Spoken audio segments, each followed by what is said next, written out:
ओम नमो भगवते वासुदेवाय। पिछले 6ठे अध्याय में हमने सुना किस प्रकार से देवताओं ने भगवान श्री कृष्ण से प्रार्थना की उन्हें अपने बैकुंठ धाम में पधारने के लिए, और यादवों को प्रभास क्षेत्र जाते हुए देखकर उद्धव की भगवान के साथ बातचीत क्या क्या हुई। अब 7वें अध्याय में हम आज जानेंगे पृथ्वी से लेकर कबूतर तक 8 गुरुओं की कथा, 8 गुरुओं की कहानी। पाठ का नाम है अवधूत उपाख्यान, पृथ्वी से लेकर कबूतर तक 8 गुरुओं की कथा। सभी श्रद्धालुओं से परम भाव से बारंबार नरेंद्र कौशिक की ये विनम्र विनती रहती है, कृपा ओम नमो नारायण चैनल, जो पूर्ण रूप से सनातन को समर्पित चैनल है, सब्सक्राइब करें ताकि सनातन धर्म की, हिंदू धर्म की इन पुरानी से पुरानी कहानियों को हम सुनते रहें। आने वाली पीढ़ियों को हमारे संस्कार और संस्कृति क्या क्या थी सुनाते रहें। इसी भाव के साथ आइए 7वें अध्याय को शुरू करते हैं। भगवान श्री कृष्ण जी ने कहा, हे महाभाग्यवान उद्धव, तुमने मुझसे जो कुछ कहा है मैं वही करना चाहता हूँ। ब्रह्मा, शंकर और इंद्र आदि भी अब यही सोचते हैं कि मैं उनके लोकों में होकर अपने धाम को चला जाऊं। पृथ्वी पर देवताओं का जितना काम करना था उसे मैंने पूरा कर लिया है। इसी कार्य के लिए ब्रह्मा जी की प्रार्थना से मैं बलराम जी के साथ पृथ्वी पर अवतीर्ण हुआ था। अब यह यदुवंश जो ब्राह्मणों के शाप से भस्म हो चुका है, आपसी फूट और युद्ध से नष्ट हो जाएगा। आज के 7वें दिन समुद्र इस पूरी द्वारका को डुबो देगा। प्यारे उद्धव, जिस क्षण में मृत्यु लोक का परित्याग कर दूंगा, उसी क्षण इसके सारे मंगल नष्ट हो जाएंगे और थोड़े ही दिनों में पृथ्वी पर कलयुग का बोलबाला हो जाएगा। अब मैं इस पृथ्वी का त्याग कर दूं और तुम इस पर मत रहना। उद्धव जी, तुम भी यहाँ पर मत रहना, क्योंकि साधु उद्धव, कलयुग में अधिकांश लोगों की रुचि अधर्म की तरफ ही प्रवृत्त होगी। अब तुम अपने आत्मीय सगे संबंधियों का प्रेम संबंध छोड़ दो और अन्यन प्रेम से मुझ में अपना मन लगाकर समान दृष्टि से पृथ्वी पर विचरण करो। इस संसार में जो कुछ मन में सोचा जाता है या वाणी से कहा जाता है या आंखों से देखा जाता है या श्रवण किया जाता है, आदि इंद्रियों से अनुभव किया जाता है, वह सब नाशवान है, मिथ्या है, अक्षण भंगुर है। यह सपन की तरह केवल मन का विलास है। इसलिए माया मात्र है, माया के समान है, मिथ्या है, ऐसा समझ लो। जिस पुरुष का मन अशांत है, संयमित नहीं है, उसी को पागल की तरह अनेकों वस्तुएं यहाँ पर दिखाई देती हैं, मालूम पड़ती हैं, वास्तव में ही है केवल और केवल हमारे चित्त का ही भ्रम है। अलग अलग प्रकार का भ्रम हो जाने पर यह गुण है और यह दोष है। इस प्रकार की कल्पना की जाती है। जिसकी बुद्धि में और गुण दोष का भेद बैठ गया है, दृढ़ मूल हो गया है, उसी के लिए कर्म, अकर्म और विकर्म, अलग अलग तरह की कर्म की संज्ञाएं बन जाती हैं, अलग अलग भेदों का प्रतिपादन हो जाता है। इसलिए उद्धव, तुम पहले अपनी समस्त इंद्रियों को अपने वश में कर लो, उनकी बागडोर अपने हाथ में ले लो और केवल इंद्रियों को ही नहीं, चित्त की समस्त वृत्तियों को भी रोक लो और फिर ऐसा अनुभव करो कि यह सारा जगत अपनी आत्मा में ही फैला हुआ है और आत्मा मुझ सर्वात्मा इंद्रियों से अतीत ब्रह्मा से एक है, भिन्न नहीं है। जब वेदों के मुख्य तात्पर्य ज्ञान और अनुभव रूप विज्ञान से भली भांति संपन्न होकर तुम अपने आत्मा के अनुभव में ही आनंद मगन रहोगे और सभी देवता आदि शरीरधारियों के आत्मा हो जाओगे। इसलिए किसी भी विघ्न से तुम पीड़ित नहीं हो सकोगे, क्योंकि इन विघ्नों और विघ्न करने वालों की आत्मा भी तुम ही हो जाओगे। जो पुरुष गुण और दोष बुद्धि से अतीत हो जाता है, गुण हो या दोष हो, इनसे परे हो जाता है, वह बालक के समान निषिद्ध कर्म से निवृत्त होता है, परंतु दोष बुद्धि से नहीं। यह विहित कर्म का अनुष्ठान भी करता है। वह मनुष्य विहित कर्मों का अनुष्ठान भी करता है, परंतु गुण बुद्धि के साथ नहीं। जिसने श्रुतियों के तात्पर्य का ज्ञान ही नहीं प्राप्त कर लिया, बल्कि उनका दर्शन भी कर लिया है, साक्षात्कार भी कर लिया है, और इस प्रकार जो अटल निश्चय से संपन्न हो गया है, वह समस्त प्राणियों का हितैषी सुहृदय हो जाता है। समस्त प्राणियों का भला चाहने वाला सुंदर हृदय वाला बन जाता है, और उसकी वृत्तियाँ सदा शांत रहती हैं। वह समस्त दिखाई देने वाले विश्व को मेरा ही स्वरूप, आत्म स्वरूप देखता है। इसलिए उसे फिर कभी जन्म मृत्यु के चक्कर में नहीं पड़ना पड़ता।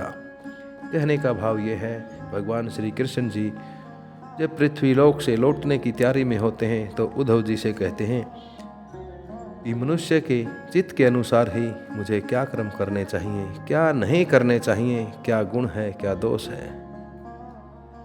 मनुष्य को चाहिए कि अपने चित्त को केवल और केवल अन्य भक्ति के साथ मेरे अंदर लगा दे, न गुणों की तरफ भागे न दोषों की तरफ भागे, गुणों से अतीत हो जाए। तभी वह मनुष्य समस्त प्रकार के रोग बंधनों, दुखों, भयों और जन्म मृत्यु के चक्कर में नहीं पड़ता है।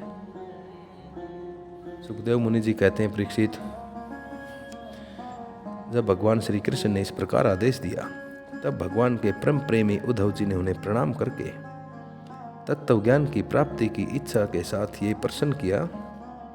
उद्धव जी बोले, हे भगवान श्री कृष्ण, आप ही समस्त योगियों की गुप्त पूंजी अर्थात छुपी हुई पूंजी, योगों के कारण और योगों के ईश्वर हैं। आप ही समस्त योगों के आधार हैं, योगों का कारण हैं और योगों के समान भी हैं, योग स्वरूप भी हैं। आपने मेरे परम कल्याण के लिए उस संन्यास रूप त्याग का जो उपदेश किया है, परंतु अनंत, हे अनंत, जो लोग विषयों के चिंतन और सेवन में घुल मिल गए हैं, विषय आत्मा हो गए हैं, विषयों के अंदर ही उनकी आत्मा मग्न हो गई है, उनके लिए विषय भोगों और इच्छाओं का त्याग करना बहुत ही कठिन है। हे प्रभु, उनमें भी जो लोग आपसे विमुख हैं, जिन लोगों का आप में ध्यान नहीं है, उनके लिए तो इस प्रकार का त्याग बिल्कुल असंभव ही है, ऐसा मेरा निश्चय है। प्रभु, मैं भी ऐसा ही हूँ।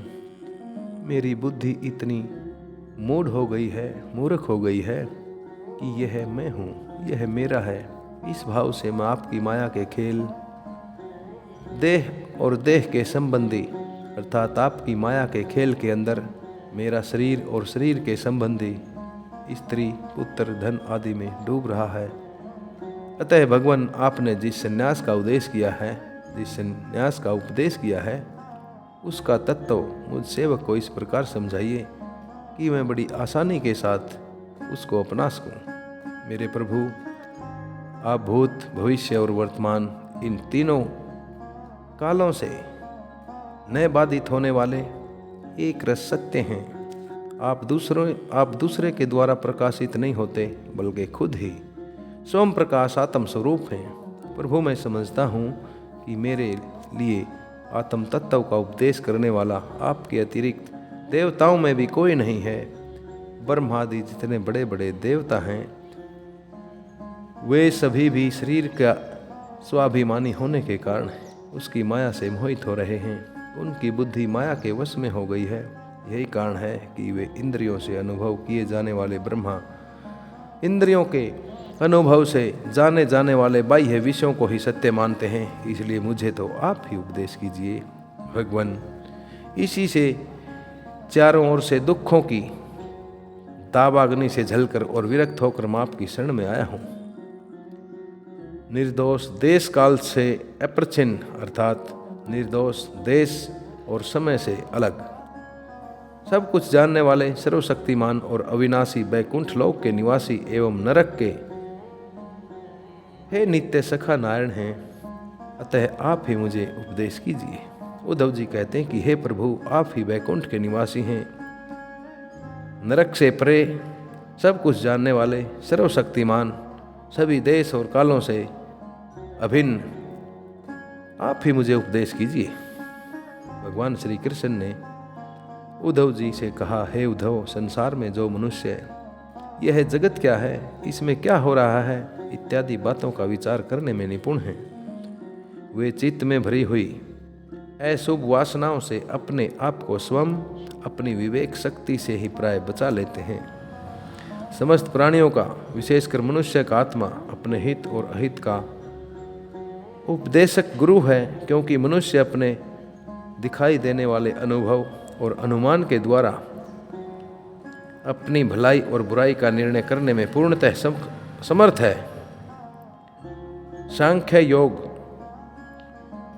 विद्वान धीर पुरुष इस मनुष्य योनि में इंद्रियों की शक्ति, मन की शक्ति आदि के आश्रयभूत मुझात्म तत्व को पूर्णतः प्रकट रूप से साक्षात्कार कर लेते हैं।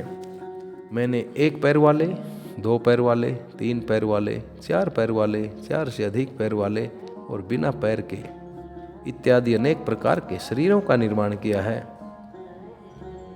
उसमें मुझे सबसे अधिक प्रिय मनुष्य का ही शरीर है। इस मनुष्य शरीर में एकाग्रचित, तीक्ष्ण बुद्धि, पुरुष बुद्धि आदि ग्रहण किए जाने वाले हैं हेतुओं से, जिनसे कि अनुमान भी होता है, अनुमान से अग्राह्य अर्थात अहंकार आदि विषयों से भिन्न वो सर्वप्रवर्तक ईश्वर को साक्षात्कार अनुभव करते हैं। इस विषय में महात्मा लोग एक प्राचीन इतिहास कहा करते हैं। वह इतिहास परम तेजस्वी अवधूत दत्तात्रेय और राजा यदु के संवाद के रूप में है, अर्थात दत्तात्रेय और राजा यदु की बातचीत का ही एक प्रसंग है। एक बार धर्म के जानकार राजा यदु ने देखा कि एक त्रिकालदर्शी ब्राह्मण निर्भय होकर विचर रहे हैं। तब उन्होंने उनसे ये प्रश्न किया। राजा यदु ने पूछा, हे अवधूत ब्राह्मण, आप कर्म तो करते नहीं हैं, फिर आपको यह अत्यंत निपुण बुद्धि कहाँ से प्राप्त हुई है, जिसका आश्रय लेकर आप परम विद्वान होने पर भी बालक के समान संसार में घूमते रहते हैं। ऐसा देखा जाता है कि मनुष्य आयु, यश अथवा सौंदर्य संपत्ति आदि की इच्छा लेकर ही धर्म, अर्थ, काम अथवा तत्व जिज्ञासा में प्रवृत्त होते हैं। बिना कारण कहीं किसी की प्रवृत्ति नहीं देखी जाती। मैं देख रहा हूँ कि आप कर्म करने में समर्थ हैं, विद्वान भी हैं और निपुण भी हैं। आपका भाग्य और सौंदर्य भी बड़ा प्रशंसनीय है। आपकी वाणी से तो मानो अमृत टपक रहा है, फिर भी आप जड़, उन्मत्त अथवा पिशाच के समान रहते हैं, न तो कुछ करते हैं और न कुछ चाहते ही। संसार के अधिकांश लोग काम और लोभ की अग्नि से जल रहे हैं, परंतु आपको देखकर ऐसा मालूम होता है कि आप इनसे मुक्त हैं। आप तक उनकी आँच नहीं पहुँच पाती। ठीक वैसे ही जैसे कोई हाथी वन में लगी आग से दूर छुटकर गंगा जल में खड़ा हो जाए। हे ब्राह्मण, आप पुत्र, स्त्री, धन आदि संसार के स्पर्श से भी दूर हैं। आप सदा सदा अपने केवल स्वरूप में ही स्थित रहते हैं। हम आपसे यह पूछना चाहते हैं कि आपको अपने आत्मा में ही ऐसे अनिर्वचनीय आनंद का अनुभव कैसे हो रहा है। अर्थात मैं ये जानना चाहता हूँ कि हे ब्राह्मण, जिसका वर्णन नहीं किया जा सकता, आप इस तरह से अपनी आत्मा में मगन हैं और बड़ा आनंद का अनुभव आपको कैसे होता है, आप कृपा करके मुझे अवश्य बतलाइए। भगवान श्री कृष्ण ने कहा, उद्धव, हमारे पूर्वज महाराज यदु की बुद्धि बड़ी शुद्ध और उनके हृदय में ब्राह्मण भक्ति थी। उन्होंने दत्तात्रेय जी का अत्यंत सत्कार करके यह प्रश्न पूछा और बड़े विनम्र भाव से सिर झुकाकर वे उनके सामने खड़े हो गए। अब दत्तात्रेय जी ने कहा, हे राजन, अपनी बुद्धि से बहुत से गुरुओं का आश्रय लिया है मैंने। उनसे शिक्षा ग्रहण करके मैं इस संसार में मुक्त भाव से स्वच्छंद विचरता हूँ, स्वतंत्र रूप से घूमता रहता हूँ। तुम उन गुरुओं के नाम और उनसे ग्रहण की हुई शिक्षा भी सुनो। मेरे गुरुओं के नाम हैं पृथ्वी, वायु, आकाश। जल, अग्नि, चंद्रमा, सूर्य, कबूतर, अजगर, समुद्र, पतंग, भंवरा या मधुमक्खी, हाथी, शहद निकालने वाला, हरिण, मछली, पिंगला, वेश्या, कोड़ पक्षी, बालक, कुंवारी कन्याएं, बाण बनाने वाला, सर्प, मकड़ी और भृंगी कीट, ये मेरे गुरु हैं। राजन, मैंने इन 24 गुरुओं का आश्रय लिया है और इन्हीं के आचरण से इस लोक में अपने लिए शिक्षा भी ग्रहण की है। मैंने जिससे जिस प्रकार जो कुछ सीखा है वह सब ज्यों का त्यों तुमसे कहता हूं, ध्यान से सुनो। मैंने ब्राह्मण से उसके धैर्य की, अक्षमा की शिक्षा ली है। लोग पृथ्वी पर कितना, अर्थात मैंने पृथ्वी से उसके धैर्य की और अक्षमा की शिक्षा ली है। लोग पृथ्वी पर कितना आघात और क्या क्या उत्पात नहीं करते, परंतु पृथ्वी न तो किसी से बदला लेती है और न ही रोती चिल्लाती है। संसार के सभी प्राणी अपने अपने प्रारब्ध के अनुसार चेष्टा कर रहे हैं। वे समय समय पर भिन्न भिन्न प्रकार से जान या अनजान में आक्रमण भी कर बैठते हैं। धीर पुरुष को चाहिए कि उनकी व्यवस्था को समझे, न तो अपना धीरज खोए और न ही क्रोध करे। अपने मार्ग पर जो का त्यों चलता रहे। पृथ्वी के ही विकार, पर्वत और वृक्षों से मैंने यह शिक्षा ग्रहण की है कि जैसे उनकी सारी चेष्टाएं सदा सदा दूसरों के हित के लिए होती हैं, बल्कि यूँ कहना चाहिए कि उनका जन्म ही एकमात्र दूसरों की भलाई करने के लिए हुआ है। साधु पुरुष को चाहिए कि उनकी शिष्यता स्वीकार करके उनसे परोपकार की शिक्षा ग्रहण करे। कहने का भाव यह है कि जिस प्रकार पृथ्वी अपने ऊपर अनेक पापियों का,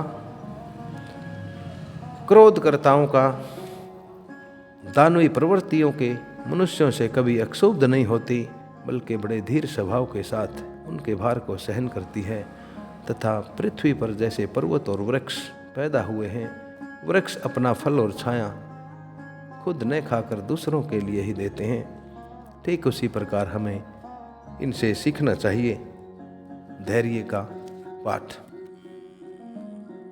परोपकार की भावना।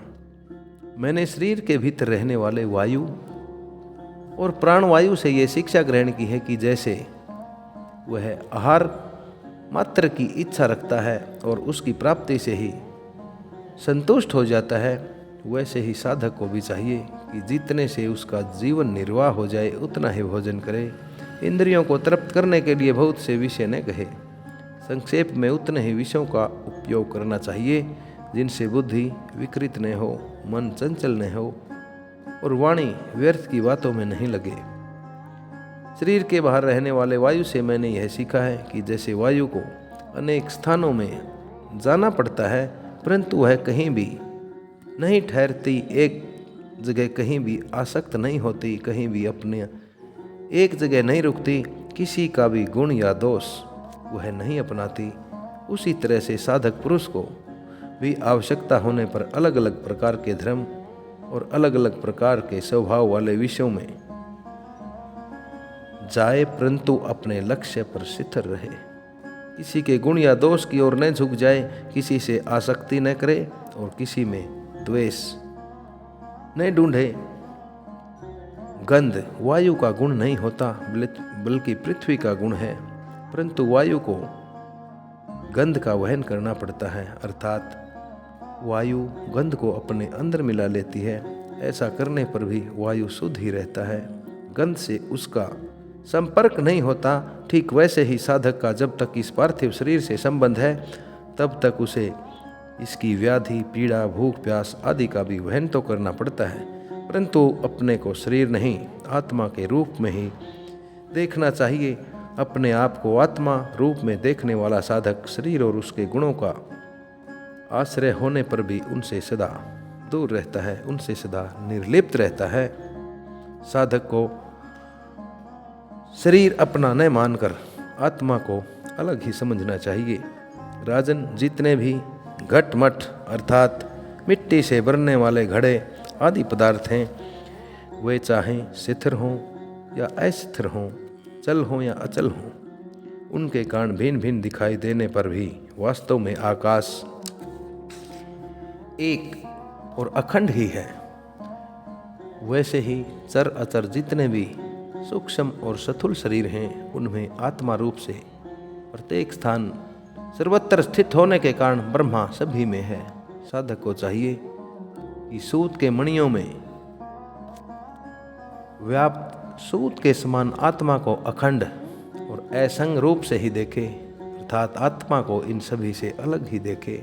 वह इतना विस्तृत है कि उसकी तुलना कुछ कुछ आकाश से ही की जा सकती है। इसलिए साधक को आत्मा की आकाश रूपता की भावना करनी चाहिए, अर्थात साधु को समझना चाहिए कि हमारी आत्मा एक आकाश के ही समान है। आग लगती है, पानी बरसता है, अन्न आदि पैदा होते हैं और नष्ट हो जाते हैं। वायु की प्रेरणा से ही बादल आदि आते और जाते रहते हैं। यह सब होने पर भी आकाश अछूता रहता है, अर्थात वो आकाश को नहीं छू पाते। आकाश की दृष्टि से यह सब कुछ है ही नहीं, आकाश की दृष्टि से यह सब कुछ है ही नहीं। इसी प्रकार भूत, वर्तमान और भविष्य के चक्कर में न जाने किन किन नाम रूपों की सृष्टि हो गई है और प्रलय होते रहते हैं, परंतु आत्मा के साथ उनका कोई संबंध नहीं है, कोई संस्पर्श नहीं है। इस प्रकार जल वास्तव में ही स्वच्छ, चिकना, मधुर और पवित्र करने वाला होता है तथा गंगा आदि तीर्थों के दर्शन, स्पर्श, नाम उच्चारण से भी लोग पवित्र हो जाते हैं। वैसे ही साधक को भी स्वभाव से ही शुद्ध, मधुरभाषी और लोक पावन होना चाहिए। जल से शिक्षा ग्रहण करने वाला अपने दर्शन, स्पर्श और नाम उच्चारण से लोगों को पवित्र कर देता है। राजन, मैंने अग्नि से यह शिक्षा ली है कि जिस प्रकार अग्नि तेजस्वी और ज्योतिर्मय होती है, जैसे उसे कोई अपने तेज से नहीं दबा सकता, उसे उसके पास संग्रह या परिग्रह के लिए कोई पात्र अर्थात किसी बर्तन की भी जरूरत नहीं रहती। वह सब कुछ अपने पेट में ही रख लेती है और जैसे सब कुछ खा पी लेने पर भी विभिन्न वस्तुओं के दोषों में वह लिप्त नहीं होती, वैसे ही साधक भी परम तेजस्वी, तपस्या से दे दीप्यमान, तपस्या से उज्ज्वल, इंद्रियों से अपराभूत, भोजन मात्र का संग्रही और यथा योग्य सभी विषयों का उपयोग करता हुआ भी अपने मन और इंद्रियों को वश में रखे, किसी का दोष अपने में न आने दे। जैसे अग्नि कहीं लकड़ी आदि में स्थित तो रहती है लेकिन वह दिखाई नहीं देती, वैसे ही साधक भी कहीं गुप्त रहे और कहीं प्रकट हो जाए, अर्थात कहीं पर दिखाई भी दे जाए और कहीं कई बार दिखाई भी न दे। वह कहीं कहीं ऐसे रूप में भी प्रकट हो जाता है जिससे कल्याणकामी पुरुष उसकी उपासना कर सकें। वह अग्नि के समान ही भिक्षा रूप हवन करने वालों के अतीत और भावी अशुभ को भस्म कर देता है तथा प्रत्येक स्थान पर अन्न ग्रहण करता है। साधक पुरुष को इसका विचार करना चाहिए कि जैसे अग्नि लंबी चौड़ी टेढ़ी मेढ़ी लकड़ियों में रहकर उनके समान ही सीधी टेढ़ी या लंबी चौड़ी दिखाई पड़ती है, वास्तव में वह वैसी है नहीं। वैसे ही सर्वव्यापक आत्मा भी अपनी माया से रचे हुए कार्य कारण रूप संसार में फैले होने के कारण उन वस्तुओं के नाम रूप से कोई संबंध न होने पर भी उनके रूप में दिखाई देने लगता है।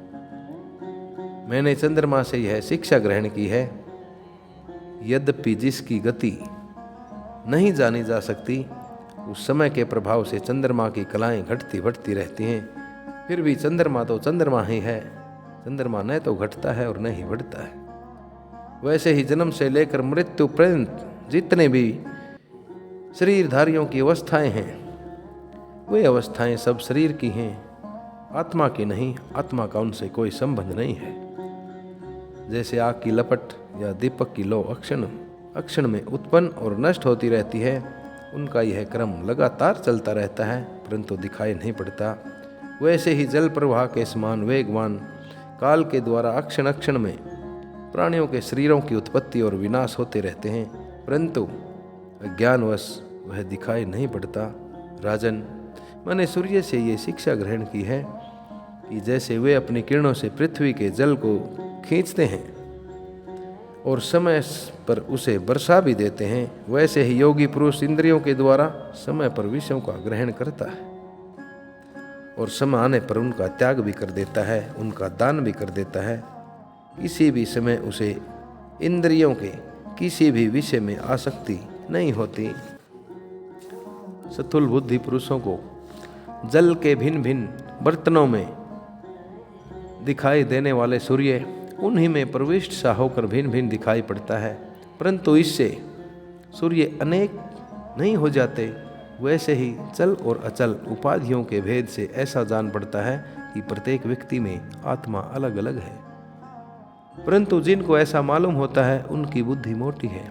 असल बात तो यह है कि आत्मा सूर्य के समान एक ही है, उसमें कोई भेद नहीं है। राजन, कहीं किसी के साथ अत्यंत स्नेह या आसक्ति नहीं करनी चाहिए, अन्यथा उसकी बुद्धि अपना स्वतंत्र रूप खोकर दीन हो जाएगी और उसे कबूतर की तरह अत्यंत क्लेश उठाना पड़ेगा। राजन, एक बार की बात है, किसी जंगल में एक कबूतर रहता था। उसने एक पेड़ पर अपना घोंसला बना रखा था। अपनी मादा कबूतरी के साथ वह कई वर्षों तक उसी घोंसले में रहा। उस कबूतर के जोड़े के हृदय में लगातार एक दूसरे के प्रति प्रेम की वृद्धि होती जा रही थी। वे गृहस्थ धर्म में इतने आसक्त हो गए थे कि उन्होंने एक दूसरे की दृष्टि से दृष्टि, अंग से अंग और बुद्धि से बुद्धि को बांध रखा था। उनका एक दूसरे पर इतना विश्वास हो गया था कि वे निसंक होकर वहां की वृक्षों में एक साथ सोते, एक साथ बैठते, घूमते फिरते, ठहरते, बातचीत करते, खेलते और खाते पीते थे। राजन, कबूतरी पर कबूतर का इतना प्रेम था कि वह जो कुछ चाहती कबूतर बड़े से बड़ा कष्ट उठाकर उसकी इच्छाएं पूर्ण करता। वह कबूतरी भी अपने कामुक पति की इच्छाओं को पूर्ण करती। समय आने पर कबूतरी को पहला गर्भ ठहर गया। उसने अपने पति के पास ही घोंसले में अंडे दे दिए। भगवान की शक्ति से समय आने पर वे अंडे फूट गए और उनमें से हाथ पैर वाले बच्चे निकल आए। उनका एक एक अंग और रोएं अत्यंत कोमल थे। अब उन कबूतरी की आंखें अपने बच्चों पर लग गई।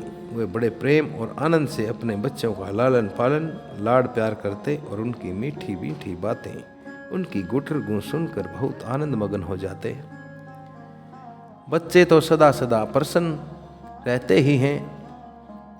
वे जब अपने सुकुमार पंखों से माँ बाप का स्पर्श करते, कूदते, भोली वाली चेष्टाएं करते और फुदक फुदक कर अपने माँ बाप के पास दौड़ आते, तब कबूतर और कबूतरी बड़े आनंद मगन हो जाते।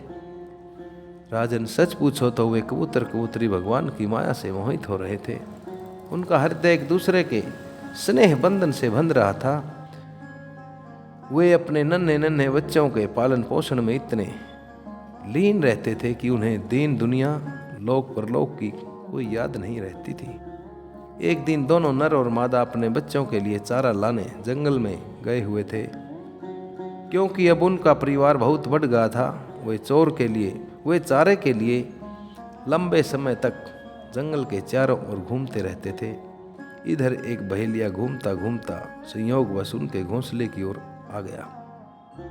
उसने देखा कि घोंसले के आसपास कबूतर के बच्चे फुदक रहे हैं।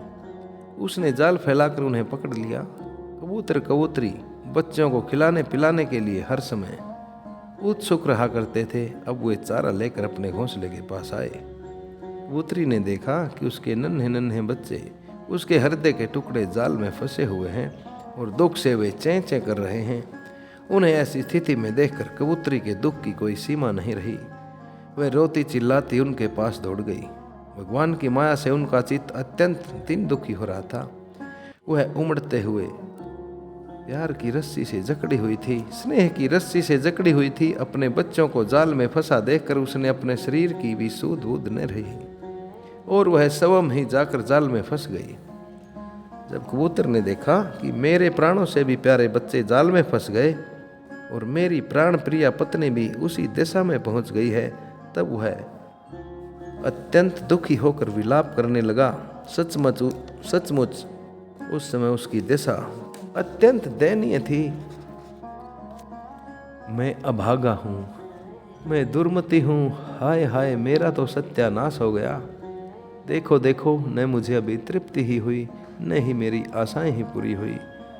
तब तक मेरा धर्म, अर्थ और काम का मूल्य है गृहस्थाश्रम नष्ट ही हो गया है। हाय, मेरी प्राण प्रिया मुझे ही अपना इष्ट देव समझती थी, मेरी एक एक बात मानती थी, मेरे इशारों पर नाचती थी, सब तरह से मेरे योग्य भी थी।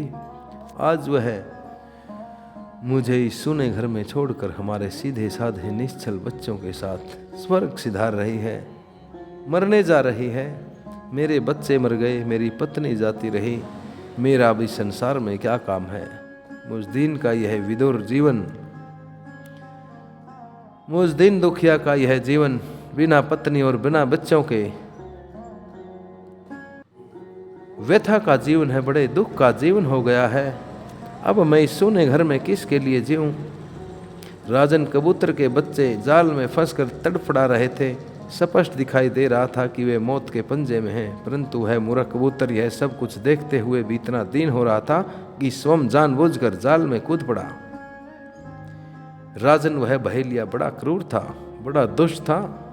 गृहस्थाश्रमी कबूतर कबूतरी और उनके बच्चों के मिल जाने से उसे बड़ी प्रसन्नता हुई। उसने समझा मेरा काम बन गया है। वह उन्हें लेकर वहां से चलता बना और बड़ा खुश हुआ। जो कुटुंबी हैं, अर्थात जो परिवार वाले हैं, विषयों और लोगों के संग साथ में ही जिसे सुख मिलता है, एवं अपने कुटुंब के भरण पोषण में ही जो सारी सुध बुध खो बैठा है, उसे कभी शांति नहीं मिलती। वह उसी कबूतर के समान अपने परिवार के साथ कष्ट पाता है। यह मनुष्य शरीर मुक्ति का खुला द्वार है। इसे पाकर भी जो कबूतर की तरह अपनी घर गृहस्थी में ही फंसा हुआ है, वह बहुत ऊंचे तक चढ़कर गिर रहा है। शास्त्र की भाषा में वह आरूढ़च्युत है। इस प्रकार इस अध्याय का पाठ सभी श्रोताओं द्वारा सर्वित किया गया। अगले अध्याय को सुनेंगे हम अजगर से लेकर पिंगला तक 9 गुरुओं की कथा। नरेंद्र कौशिक की सभी से परम विनीत भाव से प्रार्थना है, कृपया चैनल को अवश्य सब्सक्राइब करें। इन पुण्यमयी कथाओं को आगे से आगे शेयर करें। इन्हीं शब्दों के साथ आप सभी को ओम नमो भगवते वासुदेवाय, ओम नमो भगवते वासुदेवाय, ओम नमो भगवते वासुदेवाय।